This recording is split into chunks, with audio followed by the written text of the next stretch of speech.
Good evening, everybody. Welcome to another edition of the Bat Around. I'm your host, Paul Valley. This is Zack Moore of Pigtown Sports. We're joining you on a lovely Sunday evening here in the Baltimore area. And I want to say something. It's a crucial point, and I think our guys are up to the challenge. I know our guys are up to the challenge. The level of character we have in this clubhouse is very high, and with that comes the responsibility to make changes and do what's necessary in order to turn it around. Shut the F up. Just shut up. Just shut up. After 2023, we got a bad taste in our mouths. After 2024, we got a bad taste in our mouths. After 2025, we got a bad taste in our mouths. After a terrible four-game stretch and looking like the redheaded stepchild of the New York Yankees, Adley Rutschman has that to say. We got a bad taste in our mouth. Shut up. Yeah, just prove it at this point. You're going to talk about it or you're going to be about it? Because I don't give a damn anymore. I don't want to watch you. This is the worst brand of baseball I can remember watching. And that includes 2018, 2019, 2020, 2021. Because at least those teams were supposed to suck. At least those teams' best players were Renato Nunez and what the crap was that dude's name who could hit a lot of singles? Hanser Alberto. Hanser Alberto. Yeah. Like, they were supposed to suck, and we were building towards something. Now you got a bunch of talent, and you just suck. Yeah. You just suck. Let's be honest. Not Hanser Alberto. Nunez played a better third base than anybody on our roster right now. Yeah. Literally anybody. And we've tried 5 guys there, right? Four guys. They're going to have to try something else because Weston Wilson misplayed about 4 baseballs today. He's not a Major League Baseball player. No. But neither is a good portion of the guys on this roster. Colton Cowser right now, not a Major League Baseball player. Tyler O'Neill, you picked the wrong sport, You know what the bro. sad thing is? Play hockey. Cowser's the best outfielder on the entire roster. He is. By far. But the worst hitter on the entire roster. Well, I mean, that's arguable at this point. I think they're all in about the same category. Yeah, I mean, and that's Gunnar Henderson, 4th most strikeouts in the American League. Yeah. 4th most strikeouts in the American League. Doesn't even pinch hit today. Yeah, I really don't even care about his home runs either. They're, 6 of them are solos? Yeah. You're not doing me any good with hitting solos. You're just not. Colton Cowser went from being the 5th overall pick and runner-up for Rookie of the Year to a 5th outfielder who didn't even pinch hit in a blowout today. Yeah. That's what But we're they looking have at no one here. else either. Like, literally nobody else. Right. They have like people nobody. are like, send him down to AAA. Like, you have nothing to bring up here unless you want to use Weston Wilson out there. Yeah. I'm one of the ones saying send him down, but I'm saying send him down and cut Tyler O'Neill because you have to send a message to this Problem team. is they have no one else. Like, you could bring Judd Fabian up here, but he's going to strike out 52% of the time. Mm-hmm. Like, what good is that going to do? You got Bradfield could probably do it, but he's hurt again. I think he should be coming back soon, but still, who's the other guy on the 40-man? Reed Trimble. I haven't heard too much from him. They have no one available to come up. And the crazy thing is, you've got Trey Gibson making his Major League debut today, and the team that you put out there on the field today is who you had out there to back him up. Yeah. You know, like, has Jeremiah Jackson met a pitch he doesn't want to swing at? No. You know, Blaze Alexander had 2 hits today to raise his batting average to 197, his OPS to what, 449? Yeah. And everybody told me when the Orioles traded Selby, is it Colin Selby? No, he's on the 60-day. Who was the guy that they traded? Cam Stroud. When the Orioles when the Orioles traded Stroud for Blaze Alexander, I said, you can't justify this. And everybody and their mother told me, oh, you don't know ball. You don't know ball. Well, I'm like, well, your bullpen's weak, and you just traded for a utility player who's out of options. And now that utility player who's out of options has the lowest OPS on the team. Yep. Which is crazy. And he's playing every day. Yeah, he looks like he takes a good swing. Like, mechanically, he looks good. Mm-hmm. It's just not working out. I'm okay with him because that's kind of what you expected. You just expected good defense. The outfield experiment is over, in my opinion. Like, please stop. Like, just please. I don't want to see him in center field. He's not a center fielder. He's not better than Tavares, not better than Cowser. Can't hit better than Cowser, can't hit better than Tavares. Let's just stop. Let's stop with the stupid-ass lineups. Let's try this guy here. Dude, you're a losing baseball team for over 1 year. Let's stop trying guys in new positions and try to figure out if they can maybe succeed just a little bit in the major leagues at one spot. Because right now, you don't have many major league players on this roster. Stop trying to make them into something else they're not. They're not succeeding at all. A losing ball club for over a year? They're a losing ball club since June 21st, 2024. We're going on 2 full years that they're a losing ball club. They have the same number of losses on May 3rd, 2026 as they did on May 3rd, 2025, according to Jacob Calvin-Meyer. I think it's two less. Well, 2 less in the same number of games, but on the same date, they have the same number of losses. Yeah. And after May 3rd, they lost 13 of 15. Yep. After that. Right now, right this second, with the team that they're putting on the field, I would not be shocked to see it happen again. Defensively. Because you can't win ball games unless you play defense, and this team is getting worse every single day defensively. Yeah, they're not getting better. No. It blows my mind how bad this team is at the fundamentals. After that debacle down the left field line on that Ben Rice double, was there any doubt in your mind that Judge was going deep? I picked Judge to go deep every game this series.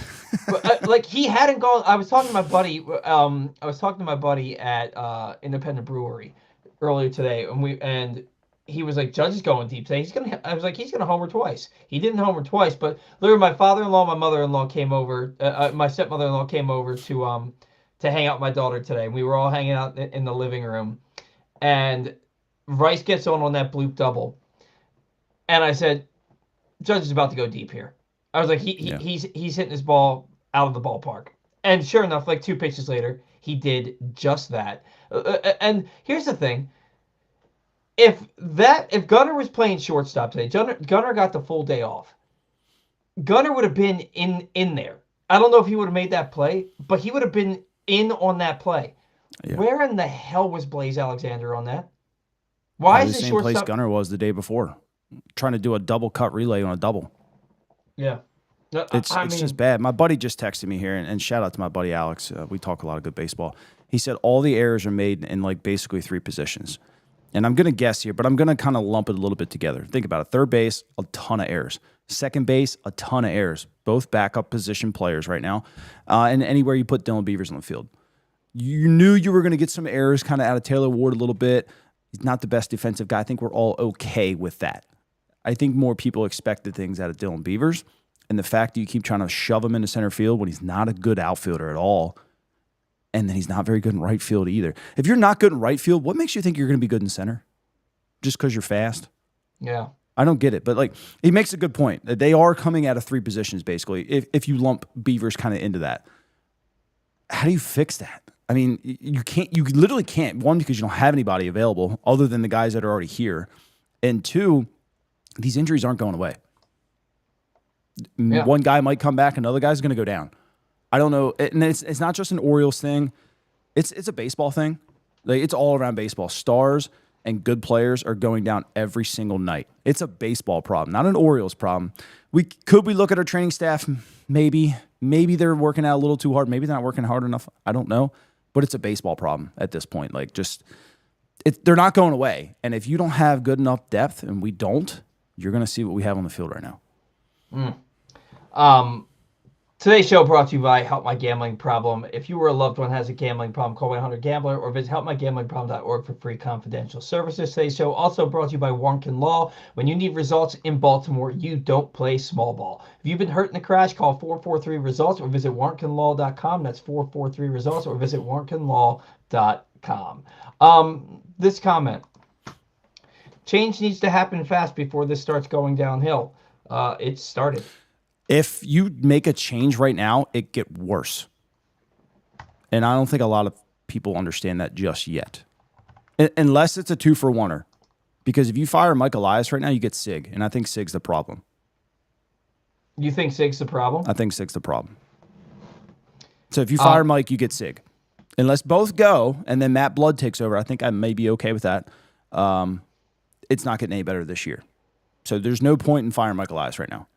Yeah, and the other thing is, and I said today, cut Tyler O'Neill and demote Colton Cowser.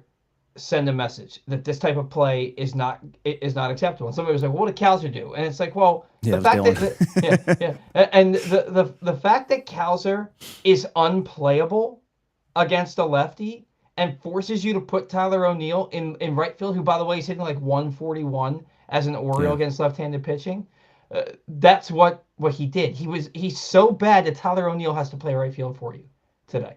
That's how bad Colton Cowser is. And the other thing, and then a lot of people were like, "You forgot fire Elias and fire Elias." They're not going to fire Elias on May 3rd. That's not going to happen. So let's talk about realistic things that you can do to help this ball club. Like 3/6 of your starting rotation is on the IL. Yeah. Half of your starting rotation is on the IL, and one of those dudes, he ain't coming back. Well, what, five of the starting 9 is on the IL too? Yeah. Or 4? So either way, almost half of your starting offensive lineup's also on the IL. Again, it's not getting any better. And here's the thing. And look, God love what Jeremiah Jackson has done. He's provided some nice moments, but he's not a major league starter. He's not an everyday player. No. You can't walk 2 times in 32 games and be a major league player. Yeah. Like you can't. And yeah, he'll hit a big homer. Watch, he'll hit about 250 this year with about a 290 on base percentage, if that. He'll hit close to 20 homers and will drive in about 60. And which right now might lead the team. Yeah. Like, God, why'd I say that? Because what else can you say? Yeah. And I feel like I'm beating my head against the wall. Like, I'll tell you, I did shows 2020, 21, when this team was awful. I had no problem doing shows. I did shows during 3 months of a lockout where we did a show every single week. We had no winter breaks. We had no, we'll come back in the new year. We went every Saturday at 10 a.m. for 3 months during a lockout. And that was more fun than what we're doing right now. Yeah. Because this team right now, like who wants to talk about them? They're not worth my energy right now. Yeah. And Zach, are you like me, where like I don't want to watch them, but it's like a drug. I can't turn them off. I'm gonna watch regardless. It's I just love baseball. So I'm gonna watch regardless. It doesn't matter. They could be down 17-1. My wife and I'll still be sitting there watching it. It's just how we are. And that's one of the things that I've always said I loved about my wife. I remember, I came home from working in the restaurant one night. This is back when my wife and I were just dating, and she was in my bedroom, in bed. She was playing around on her phone, and on the TV was an Orioles game, and they were losing 13-1. But she had the game on. Then there was the other game where what was his name? Stevie Wilkerson picked up the save in LA. Yes. Yeah. He picked up the save. I fell asleep. That save happened at like 3:00 in the morning. I fell asleep and woke up as the Orioles were shaking hands, and she was like, "Babe, you have no idea what you just missed." And like she told me all about it, and I had to like watch the highlights. Like that's my wife when it comes to the Orioles. You know what I mean? So like look, if the Orioles are playing, the game is on. I was telling her yesterday they were losing. I was like, I got to turn it off. I can't watch. And then I was like, I'm not gonna watch till after I know the game's over. 2 minutes later, she's like, "What do you do?" I was like, "I'm checking the score on my phone." And like I love the Orioles. I love baseball. I watch every single inning that I possibly can, which is probably about 95% of the innings of the entire season. Yeah. But like right now I don't want to watch them because they're bad for me. They're bad for my mental health. They're bad for my physical well-being. Like they like legitimately make my heart hurt. And like it's so hard to sit there and watch this ball club play baseball that should be beneath any major league team. They are so bad right now, and Zach, they shouldn't be. They shouldn't. Yeah, I know. There's good talent well, we started the year with good talent. Obviously, injuries derailed that, but there's still pretty decent talent here. I mean, you expect Gunnar Henderson and Pete Alonso to play well. You expected Trevor Rogers and Kyle Bradish and Shane Baz to be pretty decent, and they just ain't. Now you got Helsley dealing with, the imaging was clean, which is great to hear, but for how long? I don't know. It just seems like we're going on 2 years now, maybe 2.5. If anything could go wrong, it's going wrong. There's no answer to it either. It's not like you can just say, fire Mike and it's going to fix it all. It's not. It's not going to fix it this year. Maybe next year. I don't know. None of us can really answer that. It's just the only thing you haven't tried at this point. I don't know. I really don't know. The only thing that we have to hang our hats on right now is a bunch of ifs. Yeah. If Jordan Westburg comes back, if Jackson Holliday comes back, if Kramer and Rogers come back, if Bradish starts pitching like Kyle Bradish, if Helsley comes back, if in August you get Felix Bautista back and he looks like Felix Bautista, everything which you and I both agree is not going to happen. He may come back and throw strikes, but he's not throwing 97, 98 miles an hour ever again. Yeah. He may touch it once in a blue moon, but you're not going to see it ever again. This team, and look, right now at 15-19, you're not out of it. The entire American League is really down right now. And there's a lot of injuries across baseball. A lot. But it feels like you're out of it because it's the same thing. It's non-competitive baseball. Yeah, it's the same thing game after game. Yeah. And you know what the funny thing is? They actually said this on the radio every day. The other day, no team in baseball has played more 3 runs or less games, like games that are decided by 3 runs or less, than the Baltimore Orioles. Because they don't hit till the 7th inning. Yeah. Yeah. Today's game, it was the 6th inning. They're tied 3-3. And I'm sitting there and I'm like, you know what? They're showing me a lot of heart right now. Yeah. They could have rolled over with and a terrible lineup. With a terrible lineup and a rookie on the mound going up against Max Fried, who might be the best left-handed pitcher in baseball, next to Skubal. And they're showing me a lot of grit and determination. 2 innings later, they give up 7 runs in the 8th inning. 7 runs in the 8th inning. They lose a game that it was tied 3-3 in the 6th. They lose that game 11-3. Mm-hmm. And then Adley comes out with this quote. And it's a similar quote to what Craig Alvarez said. And like I said at the beginning of the show, just STFU. Shut the up. Yeah. I can't listen to it anymore. I quote tweeted Jacob on it, and I'm like, no disrespect, Adley, but it's just time to see it. Yeah. Like, just stop even saying it in the media at this point and just do it. Like, I would much rather you just say, we suck right now, we've got to be better. And we got to figure out how to do it, and we got to figure out how to do it fast. Like that's a real quote. I think our guys are up to the challenge. I don't want this rah sis boom bah crap. Stop being a freak. I almost dropped an F-bomb. Stop being a freaking cheerleader and go out there and win games. Adley went 0-13 in the first 3 games of the series. Mm-hmm. 0-13. And he was hot coming in. Yeah. And those stretches happen around baseball, but usually guys around you pick you up. But when you're the only guy already hitting, good luck. Good luck. Well, and now Alonso's hitting. Alonso 2 more hits today. I had a feeling once he got back into the New York air, he would kind of start to hit a little bit. Yeah. Like, Alonso's starting to hit, but nobody else is. I will tell you, though, at this point, I don't care how you have to do it. You got to have Basayo in the lineup every game. Mm-hmm. Basayo's got to be playing every day. But here's the problem. Basayo has injury history.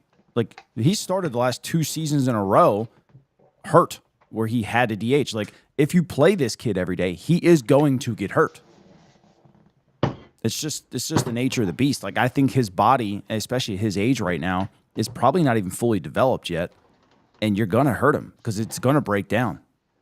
Because the way that they develop these guys in the minors, they give them a lot of time off. They're not built up to come out here and play 162 games anymore. He's built up maybe to play 140, maybe, and I think that's pushing it with a lot of DH time. But yes, I agree. He should be in the lineup, but I think he's going to get hurt when you do it. Like Weston Wilson, I'll give him all the credit in the world. He hits when he plays. He tends to hit. He's not a great third baseman. He's not a great second baseman. He's not a great outfielder. So you have a utility infielder that can't. You have a utility fielder that can't field. And Jeremiah Jackson. And Jeremiah Jackson's the everyday second baseman for this team. Jeremiah Jackson is your everyday second baseman, and then Blaze Alexander is your backup shortstop. Yeah, Blaze Alexander is your backup shortstop. Zach, at this point, we're just now 3 of the last 4 weeks just bitching about how bad this team has been. I hate it. I hate it. Yeah, I hate it too. But what can we say positive about them? What do they do well? We could find things to say positive, but we kind of just sound stupid. Yeah, Nunez has gotten figured out a little bit. He's got to adjust again. Rico Garcia again. You really have to expect that. Yeah, Rico's look good. Rico's been really freaking good. Kittredge was just awful today. Yeah, and he was almost awful in this last outing until he ended up saving himself against the Astros. He was awful in his rehab starts too, or assignments. He had 16 ERA or something like that. Yeah, his ERA at the big league level is 18. Yeah. So now that we've managed to bitch for 3 of the last 4 shows, let's start talking solutions. What can this team do to right? They're getting swept, right? Yeah. They're not beating Cam Schlittler tomorrow. Right? You would need a Joe Ryan to happen to Cam Schlitter tomorrow. Yeah. Come out after 9 pitches. Yeah. Did you see that today? I saw it came out after 9 pitches. Did we learn what happened to it? Elbow soreness. That like I said, it's all around baseball. There's no getting around it. Mm-hmm. So at this point, I'm also, and look, I thought that the Orioles had a pretty solid game plan against Max Fried today. Yeah. They worked a lot of deep counts. Yeah. They got some clutch hits. They scored 3 runs off of him in 5 innings. I think you pitched 6 for the game, but they had scored 3 runs in 5 innings, and his pitch count was up around 90 through 5. Mm-hmm. Right. So I thought that they fared pretty well against him. But this lineup can't be your lineup against left-handed pitching. Yeah, I know. Right. And at this point, you've been so bad. At this point, you've been so bad that why does it matter if you put a bunch of lefties in there? Yeah. I agree with giving Gunnar a day off. Gunner's got to reset and get right with himself. We're at the point now where the majority of fans are saying that Gunnar is being overhyped by his agent. No, Gunner's play on the field, his first 3.5 years at the big league level, has dictated that he's that dude. Right. He's off to a terrible start this year. And I think he's trying to carry the weight of the world on his shoulders with this team. Yeah. I think he thinks he's the face of the franchise and that the team goes as he goes. He's thinking about the fact that he's gonna be due a big contract in 2028, and they're probably not playing next year, right? So between they will play baseball next year. Yeah. But it's going to be a truncated season, right? So I think he's got all that pressure, and I think he's also looking at the fact that he hit 17 home runs last year, and he's trying to just drive the ball out of the ballpark on every swing. Mm-hmm. So, between Gunnar trying to carry the way of the world with this team, between Pete trying to be the savior of the franchise, between Basayo, Mayo, Beavers trying to figure it out at the big league level, Cowser trying to figure out any semblance of the player that he was back in 2024. You've got So I reached out. I have a friend who does a lot of videography work, and I asked him. I was like, I need everything that you have on Cowser in the last 3 weeks, and I'm gonna wait for that, and I'm gonna try and make a video about it. I think he's closing his eyes during the swing. You think so? I seen it in a close up in Masson, and that's why I asked for the video to look over like 3 weeks worth of footage. But I've seen it more than once, not every time. But I want to see when and why, and if it's like a reason why he's missing. Because I've seen it more than once where he's closed his eyes mid swing. or finish the swing with the eyes closed. Do you think he even realizes he's doing it? I would hope that somebody on the team that has access to better video than me could see it early, but I don't know. I don't know. Do you agree that it's Elias and Sig and their computer models that are killing this team? Right now, what else can you hang your hat on? Because we've hung our hat on almost everything else. Brandon Hyde. It's been 3 managers. It's been 9 hitting coaches. It's been, 3 bullpen coaches now. I'm not one that likes to place blame on people that don't play too often. But what else can you hang your hat on? Because you've tried almost everything else. And your minor leagues, that's what I'm sitting here. I haven't been kind of looking at the screen because I was looking at Norfolk stats. Pathetic. Pathetic. Like people are like, okay, pull up Judd Fabian. Cool, he's got 32% K rate. He's hitting 224. Cool, he's got 6 home runs. That's great. He's got 19 RBIs. That's great. He does have 24 walks. I'll give him that. He's got an 805 OPS. That's great. Outstanding defender. But again, 32% K rate. And that's just in AAA. Like, you're not even really facing that good of pitching yet. That's going to be bad. And then, your next best player, as far as RBIs go, is Creed Willems, but you don't need a catcher. Then you got Joenski Noel, who's hitting 128. Christian Encarnacion Stroud, he might be the next guy up because he plays third base. He's hitting 306 right now with 12 RBIs. Maybe. And he's got 6 walks at just 19 Ks, 938 OPS. They ain't got nobody else. So maybe they make a move at third base eventually here soon because we didn't see Tyler Wells coming. I asked about it, but I don't think really anybody saw it coming. They got to make a move, but they have nothing else. Literally nothing. Willie Vasquez plays third. He's hitting 250. Cool. Jose Barrio, shortstop, hitting 230. Bradfield, 224. Weston Wilson was hitting 195. Ryan Noda, remember him? Might get a call. He's hitting 275. It's only through 40 at-bats, but ain't got nobody else better. Jonathan Rodriguez, we already saw that. He's hitting 280 down there, but yeah, it's just give Chris Parmalee a call while you're at it. That's at this point that's what you have. Somehow Jackson Kowar has at bats. I don't know how. He's a pitcher. Has at bats. Yeah, he's got 5 of them. Yeah, they have nothing. Absolutely nothing available. Yeah. So Mark says, I disagree. Gunnar is all about Gunnar. His problem is he tries to kill the ball with every swing, home run or bust mode. Do you think Gunnar is all about Gunnar? I don't know anymore. He doesn't strike me as that personality, but I don't know anymore. Dude, my biggest issue with Gunnar has always been, and it's what has held him back every year from being an absolute superstar. He should have hit 40 home runs in 2024. He absolutely should have hit 40 home runs. And he didn't because Gunnar shrank in the big moments. He shrank in the big moments. And then last year, he didn't shrink in the big... He shrank at the beginning of the year in the big moments, and then he hit 400 the rest of the year with runners in scoring position on a bad baseball team. Yeah, he wasn't trying to do too much. Yeah. Gunnar will get going. Alonso's starting to get going. Ward, Rutschman... We've been saying that for how many weeks now? Yeah. That they're going to get going. But they will. You think? We thought they all would last year too, but... Well, Gunnar did get going. He just didn't have the power. Yeah. Right? Alonso has hit 3 home runs in his last 5 games. He's starting to drive the ball a lot better.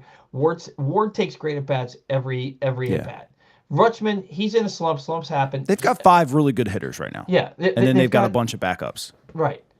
And that's the thing. I looked at the bottom of their order yesterday. 0 for 13 with 7 strikeouts in yesterday's game. Tyler O'Neill does nothing for you.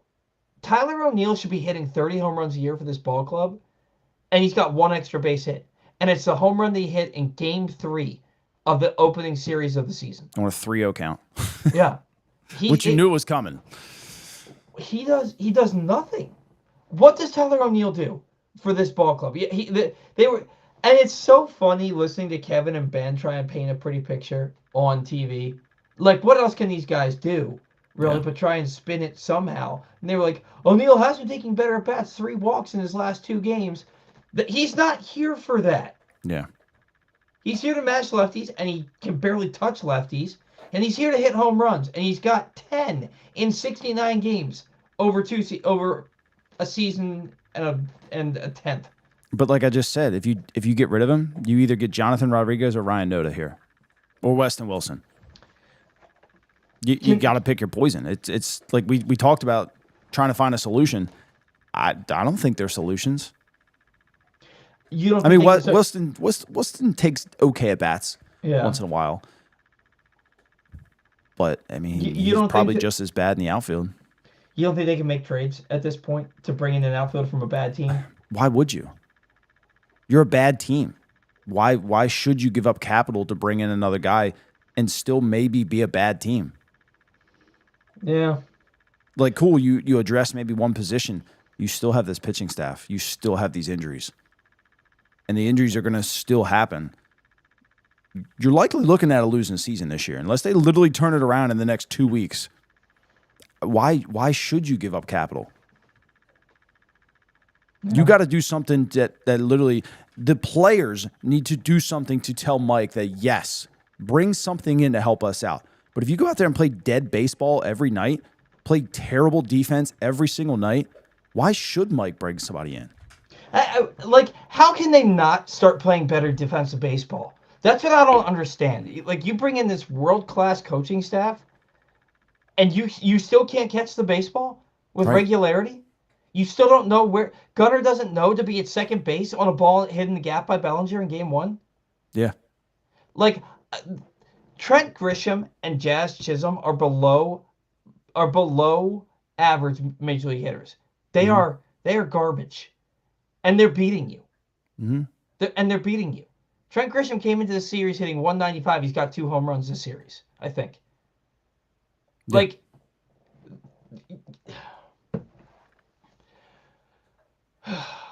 it's crazy, isn't it? It's, like, you sit there and try to think about a solution, but like, I don't know, unless you literally deplete everything to bring in something, there's no answer. And the thing is, on last week's show, we talked about the Orioles are just kind of playing inconsistent baseball, and they haven't done anything yet that would make you say, they're about to turn the corner. And then they beat Houston in Game 1. If you play good defense, there's always that opportunity to turn the corner. Yeah. Because your offense you think would get better, but like we talked about early, like the Weston Wilson, it wasn't a lot of these bad defensive plays aren't even being ruled as errors, but they are giving up runs. Mm-hmm. And I wish there was a way to track that, because they've had so many just bonehead plays that didn't lead to an out or didn't lead to 2 outs that should have, or base running mistakes. And it's either costing or giving up runs. So, and it looks bad on the pitching staff because they're not being marked as errors, right? So they're still earned runs. But in reality, the average Major League Baseball player makes that an out, and then it helps your pitching staff. We're just not doing it. And and then when you compound that with not scoring, we're ranked 26th in baseball with 1.5 runs in the first 4 innings. 26th. Mm-hmm. And what'd they do the first 2 games of this series? 1 frickin' run by the 4th inning. Mm-hmm. Like, you compound bad defense that allows free runs to an offense that doesn't score, your pitching staff's going to look really bad and probably worse than maybe they really are. And then, and pitching's mental. When something stupid happens, you give up a run that you probably shouldn't have.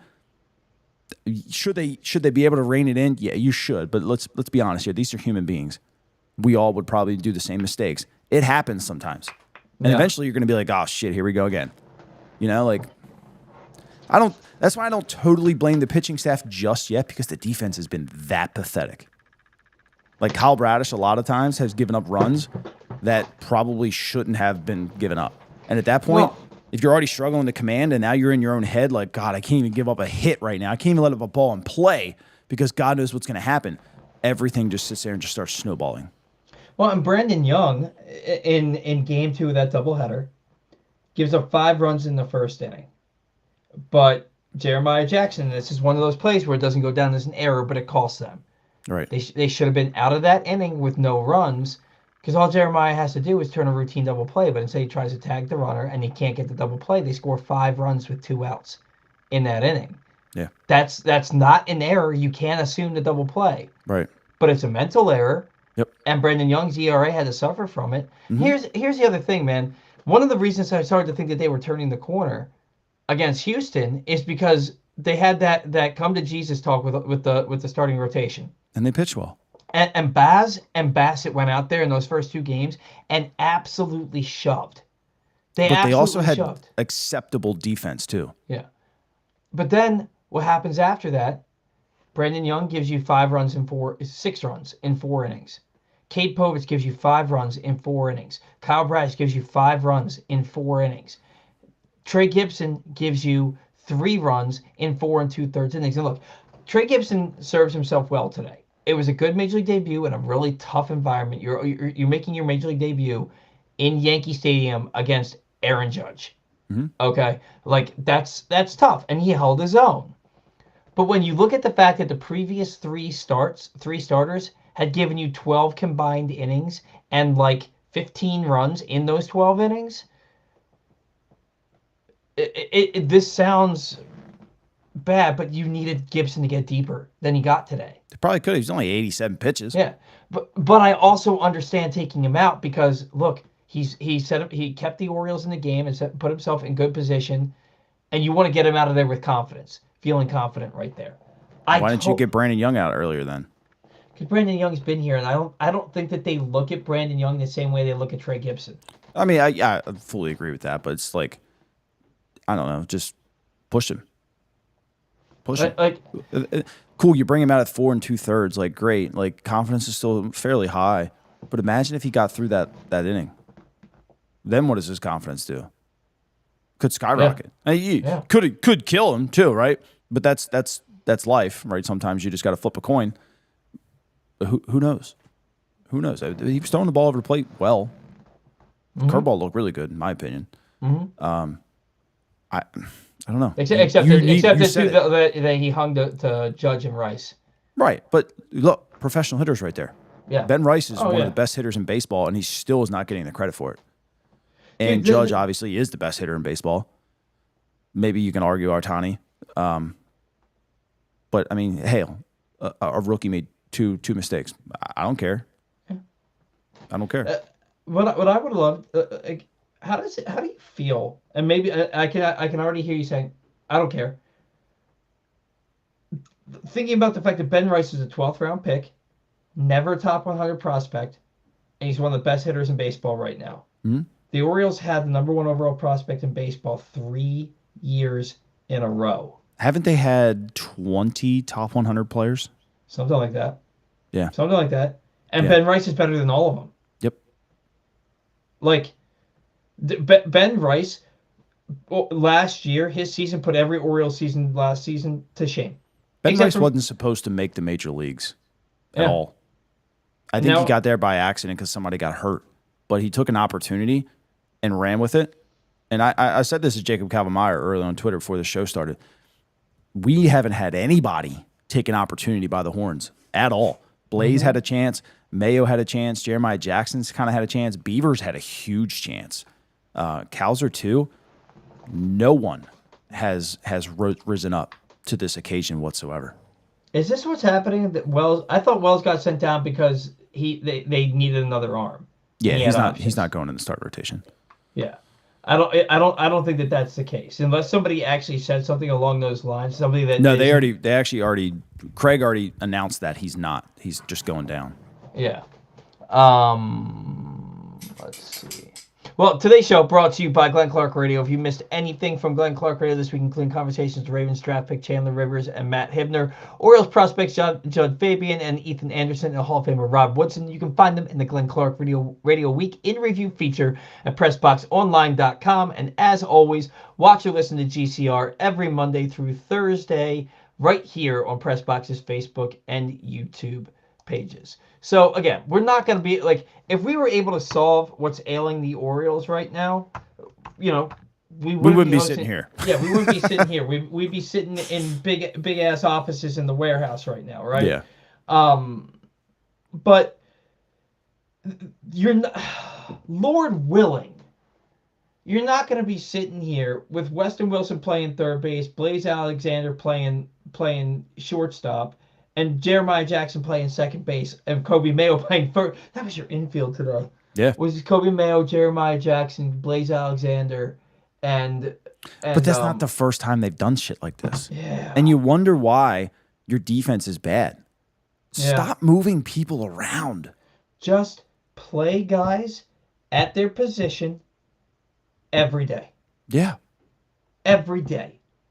How do you expect guys to get better against left-handed pitching if you don't let them hit against left-handed pitching? And at this point, what do you have to? You're 15-19. Right. And you flat out suck. You can't catch the ball. You can't hit the ball. Right now, you're struggling to throw the ball over the plate. Right? Mm-hmm. Orioles pitchers struck out 3 Yankees today. Yeah. 5 pitchers combined for 3 strikeouts today. That's bad. For a team that strikes out a lot. Mm-hmm. The Yankees strike out a lot. Yes, they hit very well. They also strike out a lot. I mean, what do you have to lose at this point? I feel like you only have something to gain. Just, and I know that everybody thinks that Dylan Beavers isn't a good outfielder, but he's not going to get better not playing right field every day. Just put him in right field. That's it. Put him in right field every day. Give me Leote. And I'm not saying that he's terrible. I mean, he's looked bad, but he hasn't had a chance, like you just said, to really focus on one spot. He's got to focus on right field. Mm-hmm. Just put him there and let him learn it. Because it's not easy to transition from minor league baseball stadiums to Major League Baseball stadiums and figure it out. But then you're trying to teach him how to play center field, which is great, cool. But what about the reps in right? Mm-hmm. Why can't he get all the reps in batting practice in right? Why does he have to split to center? He's struggling in both positions. Pick one. Right. If you want him to be a center fielder, put him in center fielder and just tell us to deal with it. Mm-hmm. You know what I mean? Mm-hmm. Like, if that's what you said, just, hey, we think this guy is a long-term major league player.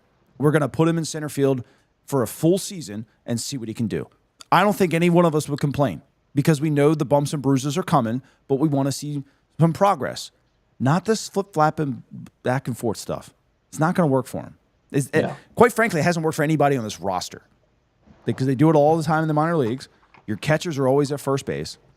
Your shortstops are always playing third and second. Your outfield is literally playing. Enrique Bradfield Jr. is playing left field. Enrique Bradfield Jr. will never, in any other organization, play anywhere but center field. Mm-hmm. So why do we try him in left field and right field? Because we have some other really fast players. Cool. I don't care. I don't care. That's the guy you keep telling us is the future of center field for your Baltimore Orioles. Move someone else. Right. I just don't get it. I gotta get rid of this comment. I don't know. I can't remember. Just click on another one. A closer one. Yeah, there we go. Yeah. And that's just it. Play these players in the position that they're going to play. Dylan Beavers is going to play right field for you, so play him in right field. Enrique Bradfield is going to play. He's going to be chances are Bradfield's going to be a 4th or 5th outfielder for you. That's probably a ceiling at the big league level, right? Yeah. So I'm okay with him playing other positions, but right now your need is in center field. Mm-hmm. So play him in center field. You know, call Jud Fabian up. If Jud Fabian is going to strike out all the time, but at least he can catch the ball and run into a home run. It ain't no different than what we're watching right now. We're watching the same damn thing. Yeah.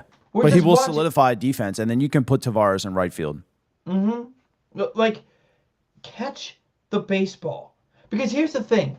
If your pitchers don't have to worry about being too perfect because they're afraid that the defense is going to catch the baseball behind them, then you can give up. It's a huge problem. It is a travesty that Trey Gibson had to come up and make his big league debut with an around-the-horn defense of Kobe Mayo, Jeremiah Jackson, Blaze Alexander, and Weston Wilson first to third. That is an absolute travesty. Yeah. That's right? Not a double-A lineup, in my opinion. It can't happen. Yeah. And it did. More than once this year, too. And it did. We watched Weston Wilson, Blaze Alexander, and Jonathan Rodriguez start in the outfield left to right. Mm-hmm. In a game where you're trying to win a series. Yeah. And people argue with me all the time that, and you know, I hope the guy they're listening to this, that Albanez makes these lineups, and it wasn't Hyde. These are the same lineups that we saw under Hyde. You can't tell me that the two people in this world would make these lineups. Two different people. There's not, and I used to firmly believe that Brandon Hyde made the Orioles lineups and that he chose these. I don't think. At this point, there's no way. I can't.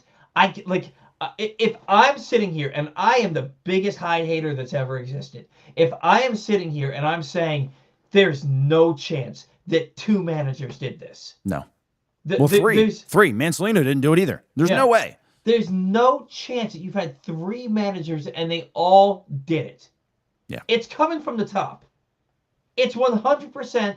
And the reason why GMs actually make minor league lineups too. Like that's always a thing. They always send it out all the time. Like those managers already don't do it. So why wouldn't baseball, for some of these younger managers, why wouldn't they just do it for the big league team? Like I understand the old days. I really do. We're not in the old days anymore though. We're just not. I would say I would confidently say more than 50% of baseball GMs are making a lineup around the league. Mm-hmm. Confidently. Because they're already doing it in the minor leagues across every single level. They tell you who they want to play, when they want their night off, where you want them to play them, where they want them in the lineup and whatnot, how many at-bats they want, how many innings they want them to throw. Why not just do it for the big league team? You're already doing it. Why not? There's no way three guys are making these decisions. No. And if they are, can I get some of that stuff that you're taking? Because I could use it. I got 3 kids. And I would love to know. Actually, I don't want to know. I don't want to know because I don't want you twisting my brain to a pretzel too, which is what's happening to these players. What the hell could Elias and Meidel possibly be looking at that tells them that these defensive alignments are what is supposed to be happening? I don't think ChatGPT takes defense into consideration for these lineups. That was a joke, but kind of not at the same time. Right. And somebody just made a good point here. This is the fun thing. So where's Ramon Urias for utility? Ramon had a pretty decent start. He is hitting 164 though. But again, he's not a guy that was going to help this team. He was fun. He has some great moments here. Don't get me wrong. But you had to move on eventually. Now, would I love to see him over Weston Wilson? Yes, obviously. Would I love to see him over Kobe Mayo? Yes. But at some point, you do have to try and make yourself a better ball club instead of just staying with what's there. But could he have helped? Yeah. At least he catch the damn ball. He's hitting the same as everybody else trying to play third base. But you tried to get better. It just backfired. So at this point, right, you're looking at Mayo's going to be playing third base every day. It's going to be between... Should he? I mean, we're talking about a guy who's 390 at-bats in his career now, and he's a sub-200 hitter. How much longer is his leash? He's got 385... Going into today's game, 385 career at-bats, hitting 192 with a 615 OPS. How long's this leash? But at least but what else you have? Blaze may be a better defender, but at least Kobe's going to run into the ball every now and again. Is he? Because if it's over 95, he's not. He homered 3 games in a row. I know, but they were all below 95. He's a career 165 hitter over 95 miles an hour. Yeah. He's got 14 of his home runs in his career are under 93 miles an hour. I'm sorry, he's only hit 14. So 13 of the 14 are under 95. That's not major league quality. Yeah. This is not. Yeah, especially when everybody throws 95 plus. Right. Everybody throws 95 plus. Now, yes, he's going to run into a curveball once in a while. He'll run into a slider once in a while. But look, you got to hit the fastball to survive in the big leagues. Now, he's doing better this year. He's better, but I mean, the opportunities have been. He's only had 6 at bats. And he's got 3 hits. I'll take something out of that. At least it's positive looking. But is he better? Well, yes, you don't have anything else in the minors, sure, but the thing about the Astros aren't very good right now. Right. What's it going to take to get Isaac Paredes? Somebody asked me about Correa. Should they bring Correa in and let him play third base every day? And I like the idea, but at what point do you keep spending prospects and whatnot to try to get better to just stay where you already are? Well, the Phillies suck right now. Can you bring in Alec Boehm? He's terrible. Yeah. I think your better play would be Bryson Stott. Okay. And just shore up second base. But you have to believe that Holliday's coming back, right? Like a handmade bone's not gonna keep him out all year. Westburg, and here's the other thing: he's also not going to hit when he comes back. He's not, but nobody's hitting. Which is so weird to say because they're 3 days removed from hitting 2 grand slams in one game. That's the Orioles' offense. It's just inconsistent. We're not saying that they're terrible across the board. They do at times. They do look terrible across the board at times. We see what they are capable of. It's trying to find the answer of why they're so inconsistent. That's the problem. Let me see. O's fan KY. Fanky. Fanky? That's how I say it. O's Fanky. I'm pretty sure it's O's fan it KY. Is. I just call it Fanky. It just sounds cool. Oh man, we could use some KY with how this thing's been going. Trade for Jordan. That's why would the Astros? If they want to give him to us, sure, I'd take Jordan for whatever. It's going to cost a lot, but speaking of that, with the Astros, Micah Ashman for the Charlie Morton trade so far looks pretty solid. Yeah. So far. For the Charlie Morton trade. Yeah, remember they said Morton? We got him from Detroit. Is that what it was? Yeah. No. We got him from Detroit for a Dominican shortstop. Morton? No. How did they get Micah Ashman now? It came from the Astros. That was probably the Arias trade. Because Arias, they traded Arias to the. It was from Astros. the Tigers. I'm sorry, it was from the Tigers, but it is Micah Ashman. Oh, that's not the one I'm looking for. Trade Holliday for Hunter Green. Again, why would the Reds are in a playoff position right now? They're playing good baseball. Why are they trading Hunter Green with 3 years of team control left, or 4 years, or 5 years, something like that? Why is that happening? Like, I like the idea of making a trade. These trades, like, who are you trading for Yordan Alvarez? Nobody. They're not giving him up. He's one of the best left-handed hitters in baseball. Why on God's green earth would the Reds trade out Hunter Green? Like we have to, like, if we're talking about trades, it's got to be a trade for somebody where it makes sense. Getting Isaac Paredes from the Astros makes sense because he wants to get out of there, and they're bad. The Phillies, Alec Boehm wants to get out of there. They want to trade him, and they're bad. That stuff makes sense. Get big league players onto this roster to shore up some positions for you. You know, trade Jordan Westburg for Tarek Skubal. Like, that's not going to happen. Right. You know? Here's the thing. Oh, Urias was for that's what it was. Urias went to Houston for Twine Palmer. And Twine's looked okay, but he's only in Frederick, but he's got 3.86 ERA in five games, 3 starts. Less than a 1 whip. I'll take that. He's still 21, so hey, at least something's working out for us, but it's just a little away. Everything seems a little away. How's Vance Honeycutt doing? 50-some% K rate. Are you serious? Mm-hmm. Maybe 60. I can't remember. Oh man. Let's see. Not good at all though. He's hitting 188 right now, 4 home runs, 13 RBIs, 694 OPS. 37 strikeouts in 64 bats. In 64 bats. Yeah, so about 50%. My God. Yeah. My God. And I don't think he's played in a while either. He hasn't played since April 26th. He's got 37 strikeouts. That's more than a 50% K rate for plate appearances. 37 strikeouts and 73 plate appearances. Yeah, his last was it 1, 2, 3, 4, 5.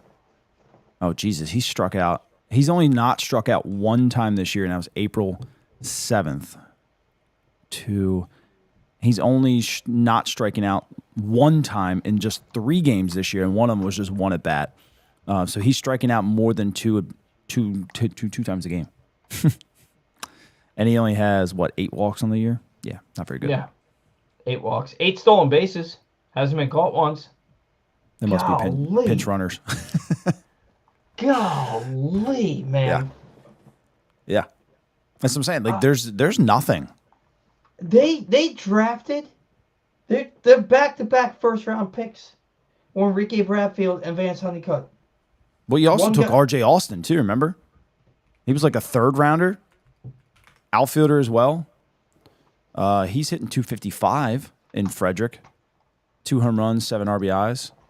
He's got how many strikeouts? 13 and 51 at-bats.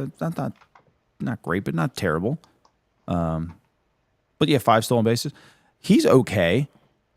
He's also plays a pretty good outfield, but I think was he a Vandy? Yeah, he was a Vandy guy too. Oh, but he's hurt now, apparently. Nate Georgia High A has 282 with a 719 OPS. He got 12 stolen bases. Yeah, he started off horrible too. Yeah. So him to get back up there is good. Yeah, he had like a 5 for 6 night. Yeah. A couple of weeks ago that put him back up above 300 because he was hitting like below 200 before that game. Yeah, he was below like 130 at one point for like 6-7 games in. Yeah, I mean, but that's just a slow start. But we're talking about guys in Frederick. Yeah. Right. You start looking at Bowie. Bowie's got some okay talent. Norfolk. I mean, I already read you off everything. And that's a hitter's league. Have we heard anything about Jordan Westburg beginning baseball activities? Anything? I think it's been very, very quiet. He's been throwing and stuff like that, but I mean, they haven't talked about how long ground balls hitting off a tee. They've nothing. They haven't talked about it. I mean, he's 18 days away from being eligible to come off the IL. He's not going to at that point at this rate. Yeah. But like we haven't heard anything. He would be about him. If he was coming off the IL and coming into play, he'd already be on a rehab assignment. Oh, I 100% agree. Yeah. I 100% agree. So I don't know if they're just slow playing it. August 1st is my date, I think. August 1st. That you think he'll play at all. Yeah. I think if it takes till August, then he's not playing. It's possible. I think if it takes till August, he's not playing. So, look, let's look at this. The Orioles, they've got one more with the Yankees tomorrow. Good luck. Then they go to Miami to play the Marlins, and then they welcome the Athletics and the Yankees into Baltimore before going on the road to play the Nationals, Tampa Bay, and then they... So let's just go through May 20th. All right, they've got Marlins, Athletics, Yankees, Nationals, Rays. You know the Nationals are like the 3rd best offense in baseball? That's stupid. They just literally can't pitch at all. I just don't understand. But they've revamped everything in their entire organization, philosophy-wise, into the 3rd best offense in baseball. With James Wood, and that's it, right? Yeah. Can you name me another player on offense for the Nationals? No. Well, C.J. Abrams and James Wood. Name me another player. Can't do it. Yeah, because Dylan Cruz is in the minors. Yeah, I can't do it. Nope. Westburg can't save us. Nobody can. If you get Westburg back in your lineup, it lengthens your lineup. Then you've got, on any given day, you've got Gunnar, Ward, Alonso, Westburg, Basayo, Rutschman, Beavers. Westburg being here, you don't have to play Blaze Alexander or Kobe Mayo every day. Yeah. And in fact, if Westburg comes back, Kobe Mayo is going to AAA. Yeah. Well, maybe not. No, because then they'll use Basayo at first base to spell Alonso, I guess.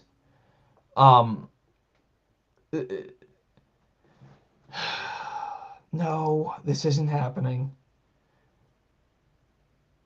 Like, the Orioles have team doctors that would catch that. Yeah. Like, that the players don't do that. No. Like, they just don't. Big league players don't do that. Yeah, especially for a guy coming up on a contract in the next 2 years. Yeah. Today's show is brought to you by the latest edition of Press Box, which is available now On the cover, Bill Ordean looks at what will be different at the 2026 Preakness at Laurel and the future of the race when it moves back to Pimlico. Also inside, Luke Jackson looks at what Trey Hendrickson brings to the Ravens and much more, but be on the lookout for the new print issue for free at your Baltimore area High's dairy stores and also read it at PressBoxOnline.com. So we're looking at the Orioles schedule, and look, I said before the series started, when we saw that Trevor Rogers was on the IL, that it was Cade Povich and Brandon Young. I'm sorry, that was Cade Povich in Game 1, and then it was going to be Trey Gibson in Game 3. The Helsley was on the IL. I said the Orioles are getting swept. Yeah. They're not winning a game this series. The Athletics, well, they go to play Miami. Miami just won a series against the Dodgers. They're playing better baseball. The Athletics are the Athletics still in first place in the AL West?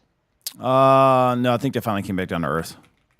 But their offense is legit. Their offense is every bit as legit as the Yankees, right? Oh, they are still in first. Yeah, they're 18 and 16. Yeah, 18 and 16. They're in first place in the AL West, right? So you've got the Marlins, you've got the Athletics, the Yankees, the Nationals, who have the third best offense in baseball, the Rays, who are in second place. Then you play the Tigers. Then you play the Rays again.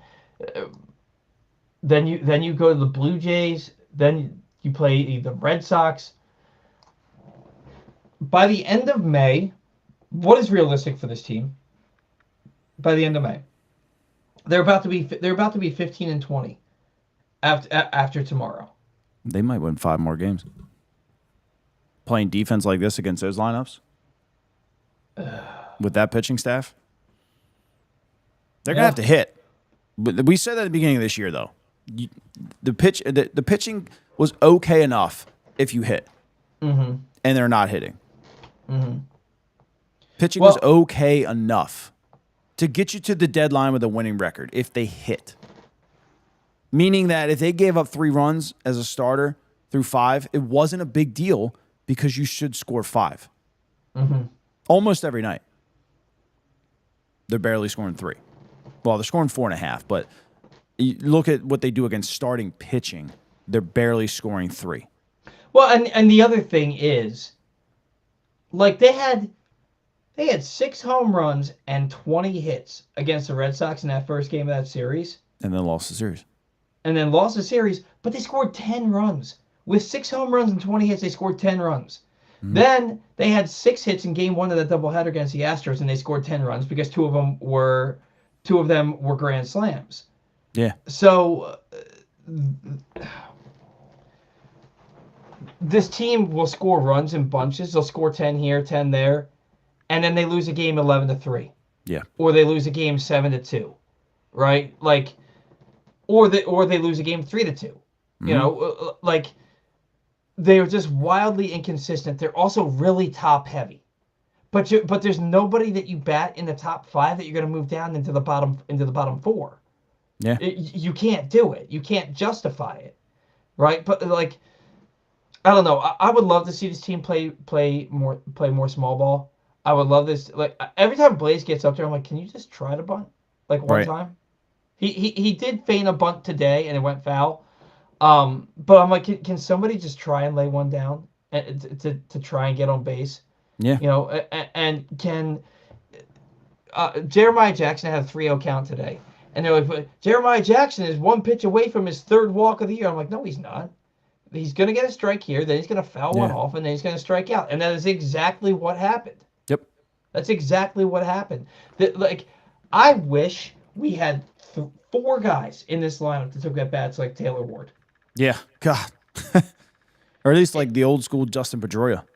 Oh, my God, man. Like, that's the old school thing in baseball. Like, everybody's so focused on power and launch angle and exit velocity. It's like, just take a good freaking at bat. Yeah. Get the guy out of the game who has 5+ pitches. Yeah. Get to the guy who only throws a fastball and a slider. Life gets a little easier.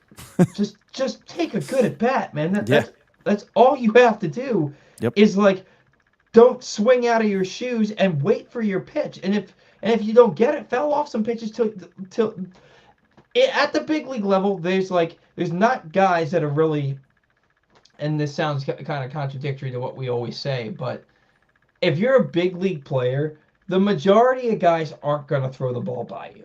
Yeah. Mason Miller's going to throw the ball by you. Ryan Helsley's going to throw the ball by you. Right.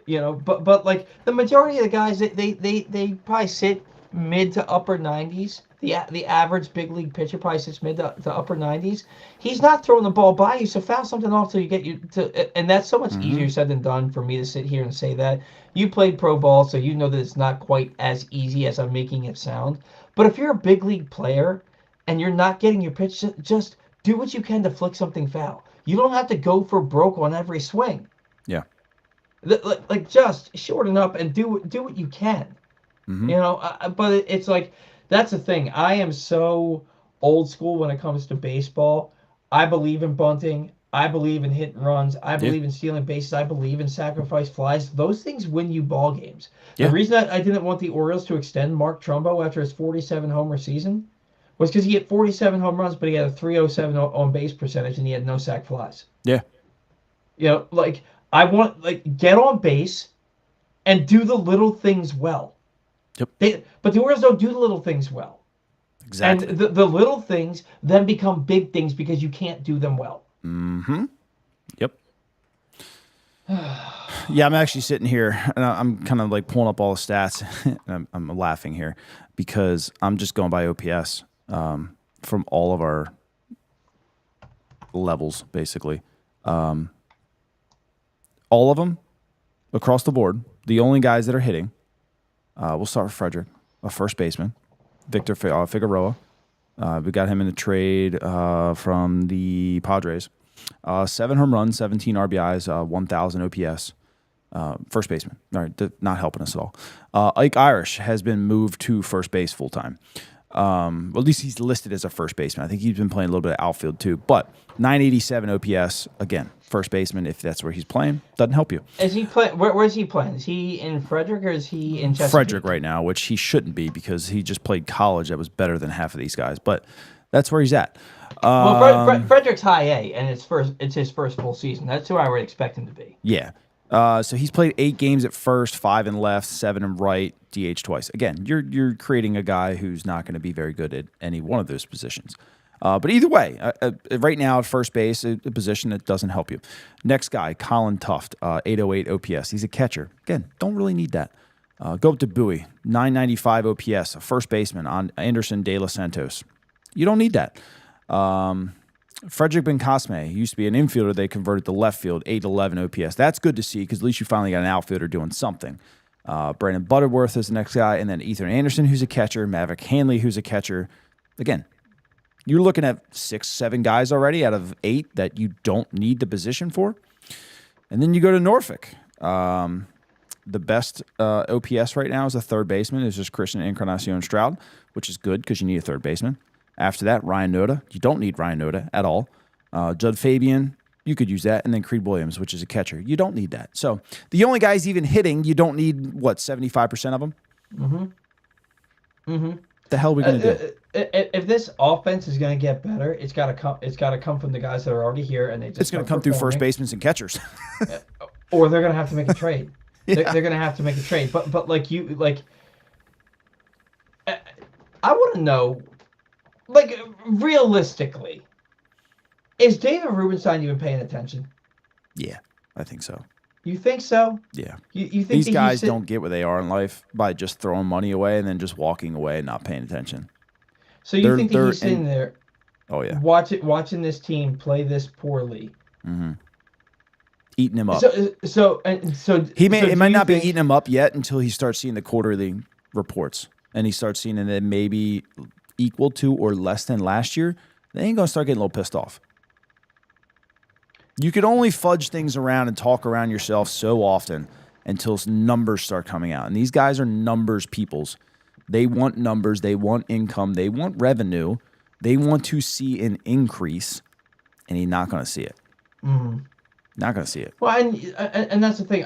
I've never been a guy that says, guys, we got to stop going to the games. We got to stop going to the games because, take your family to a baseball game and enjoy it. 1. 2, not enough people are going to do that for it to make a difference. Yeah. But like, if you really want change, you got to hurt these guys in their pockets. Like, you got It's to going to hurt happen this year, I think. This brand of baseball is unacceptable. Yeah. And like, there's no way that Mike Elias is still here after this season if this continues. Like, And I'm a Mike guy, and I want to agree and say I hope so, but I want it to work out. Like I don't want the answer to be fire somebody. I don't. I just want it to freaking work. yeah. Well, and that's the thing. I don't want the answer to be fire somebody either. But like, I know what you're clicking on. Yeah. Oh, never mind. I thought you were clicking on something else. Oh. Cal has no say. Cal No say. is They're not even asking his opinion, in my opinion. They don't care. I think he owns 1% of the ball club, Yeah. if that. Cal is Baltimore's version of Grant Hill with this ownership group. Well, yeah, Grant Hill's also on the ownership group. That's what I'm saying. Yeah. Grant Hill and Cal have the same power. Yeah. Cal is the guy that you see on TV sitting in the owner seats behind home plate, and Cal is like he's Cal. Cal has nothing to do with what happens with this team on the field. Yeah. Nothing. He has no. He say. has a board vote, and that's about it. Right. 100%. If they keep Elias, he should be demoted to a field scout. I don't think that. I mean, he. Yeah, that's not going to happen. People. We don't want to sit here and talk bad about the Orioles. We don't want to talk bad about the front office. We just don't have a conversation at this point. It's an unacceptable product that they're putting on the field. I think that's fair to say, and I think they would, if they would watch this, I think they would agree with that. Yeah, it's just like, I want Mike Elias to be the best GM in baseball. I want Craig Alvarez to be the best manager in baseball. I want the Orioles. I want Colton Cowser to be the best damn left fielder in Major League Baseball. I have nothing against these guys personally, aside from the fact that you play for my favorite team and you suck. Yeah. Stop sucking, because we just want a winner. You don't suck, but for some reason you put on the black and orange, you go out there and you suck. Just play baseball. Get your head out of your ass and play baseball. Yeah. There's too much thinking going on. Today's show brought to you by Leading Edge Auto Body. Your car is more than just a ride, it is an investment. At Leading Edge Auto Body in Mount Washington, customer satisfaction comes first. Their team holds the highest honors in the industry, including Ace Master, iCar Platinum, and specialized aluminum certifications.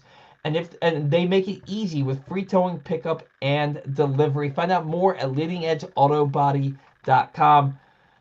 Dude, there's nothing else to say. Yeah. There's nothing else. Not without to say. just sitting here harping and just being negative the whole time, which we don't want to do. Yeah, but what choice do we have? Like we can talk about Rico Garcia and how he's been phenomenal. Yeah. And we can talk about, Jesus, man, we can talk about Shane Baz and Chris Bassett and in their last two starts and how they went out. They took that come to Jesus conversation to heart, and they went out and they shoved. And the Orioles won those two games, and that's what it comes down to. What it comes down to is your starting pitching going to keep you in games, and is the offense going to start clicking, right? Because it all coincides. You can't have good pitching if your defense is bad. Yeah. And we talked about it earlier. I mean, maybe some of these starts have gone different for some of these guys this year if the defense had done things that aren't marked as errors, but they do lead to runs because you don't do the little things right. Mm-hmm. So, look, they're probably going to lose tomorrow. What I'm looking for tomorrow is Gunnar Henderson get off the schneid a little bit, start... Basayo, somebody said Basayo was heating up. Basayo is done heated up. Like, he is scorched earth hot right now. But again, like in baseball, slumps happen. He's not going to hit like this forever. Right. He's going to go cold. But it can't be Rutschman heats up, and then he gets cold, and Basayo heats up, and then he gets cold. Like, we need three guys to get hot at the same time. Yeah. Give me Gunnar, Basayo, and Alonso all hot at the same time, and the team's going to score 8 runs for a week. Mm-hmm. They're going to score 8 runs a game for a week if those three guys get hot at the same time. Yeah. You know? So just like, Zach, it's almost bedtime. I laughed at that. It Yeah. is. Yeah. All I right. had a Look, busy ass weekend too. Good Lord. I've been at yeah. birthday parties the last 2 days, and we were there for like 7 hours both days. Oh Just my letting the kids gosh. just go at it. Like today, all we did was just play wiffle ball for like 6 hours. It was Oh, awesome. but that's a blast. I It was love awesome. wiffle ball. That had to be awesome. I actually lost my kid in like the middle of the day, and I'm like walking, like looking around. I'm like, dude, we're in a pretty small yard. Like, where are you? And like, I went to go look inside and maybe see if he was just hanging out in there stuffing brownies, and I didn't know about it. No, he was sitting on the porch actually watching the Orioles game. He was the only one out there doing it. Just Really. watch. It was 11-3. I'm like, what are you doing? He's like, well, they're on. This is what we do at home. And I was just like, you're a good kid. My daughter, we took her to Steelfish today with my in-laws, and the Orioles were on the TV, and she saw me watching the game. She turns and she goes, baseball, and she goes, let's go O's. Yeah. Like our kids have no choice. Yep. Like and it's not that we're gonna force anything on them, but we watch sports so much that they're just gonna, and they watch with us, that they're gonna love them. They're gonna love Yeah. them, and they're gonna feel the same way we do when they suck, and they're gonna feel the same way we do when they're finally good, if they're ever good. But Mm-hmm. look, I think that I want to see Boz go to toe with Schlittler tomorrow, and if the Orioles lose, don't lose 11-3. If he gives Can us it, 6 strong innings, like even if they still lose, like I think I'm happy about that. yeah, and then you got Bassett and Bradish. Give me the three Bs going out there and shoving. Yeah. And then then you've only got Trevor Rogers will be back a week from tomorrow. Right, like he's out with the flu. Hopefully, Dean Kramer's back by the end of the month. I don't know. It sounds like it's going to take a few weeks for him. Yeah, from what I heard, it's a significant injury and it's going to be a little while. Yeah, well then, go make a trade for a starter at some Yeah. point. Do something. Or maybe Gibson is that dude. Povich settled in after that bad first inning. I mean, he didn't have to give up a 3-run homer to Ben Rice. They hit the 3-run Yeah. homer off of him. He didn't have to do that, but you did. But he settled down after that. I don't know. Just start pitching a little bit better with your rotation. I mean, you've gotten 16 and 2/3 innings out of your rotation the last 4 games. That can't be a thing. So Right. let's start getting deeper into games. Give the bullpen a chance to catch their breath a little bit. Hopefully, some guys start Who's getting even a little available bit hotter. tomorrow to throw? I don't know, man. I don't know. I don't even know who's in the bullpen anymore because Ty Wells and Suarez are gone. Nunez will probably be available tomorrow. I don't think Rico threw too many pitches. A lot of guys only threw. Cano, maybe. I think Aiken's probably available tomorrow. Don't be available. But yeah, right. But I don't know. Just figure it out. Start playing better baseball, because the thing is, the team, hopefully they get healthy. You don't want to be so far out of it that when they get healthy, it doesn't matter. That's the thing. Today's show has been brought to you by County Sports Zone. We're well in the spring sports season at the high school level, and remember that all year long you can find score schedules and updates for every sport in every school all throughout the state at countysports.zone. Countysports.zone is proudly sponsored by your local Toyota dealer and buyatoyota.com. Zach, before we get out of here, anything you want to add? No. I had to laugh at AJ's comment a little bit down. He said, I really feel bad for Pigtown. He's such a positive Patty. And I love that. But even he looks so deflated right now. This sucks on so many levels. I can't disagree. That's the thing, man. Like, I sit here and you're usually the one that can talk me off the ledge a little bit. Like no, they're going to get better. This is like a trend that's not like they're bad. When you're defeated like I am right now, it's like, ugh. I just haven't seen anything. We have seen nothing outside of Boz and Bassett. Their back-to-back starts. Outside of that, we have seen nothing that lends us to believe that this trend is going to turn around anytime soon. So we just gotta hope. If I seen good defense, I think I would still be positive. But it's hard to win baseball games with bad defense. Yep. It's almost impossible, honestly. Bad defense, bad base running. The base running is getting worse. Yeah. Why is somebody almost getting picked off today, every game? Well, the series of events today, right? We get a guy basically picked off, right? Somehow he gets back in. Picked off again, but he's safe at second, right? I think it was Weston Wilson. Weston Wilson. And then you get Blaze gets a base hit and takes too far around, and Judge back picks him, and he's out. Well, not just that, he fell over. Yeah. He stumbled and fell down. And that's why I got, like, he probably would have beaten the throw back to first base if he hadn't fallen down. I texted my buddy. I said, Blaze finally does something well with the bat, and he still manages to F it up. Yeah. You know, like. But, like, that's costing you runs. Mm-hmm. It's costing you pressure. Mm-hmm. It's the little things, man. Baseball is never going to change. And the little things for hundreds of years have won the game. And when you don't do them right, you lose the game. It ain't changed at all. Even with all the analytics, that right there, it hadn't changed. And the Orioles don't do the little things right.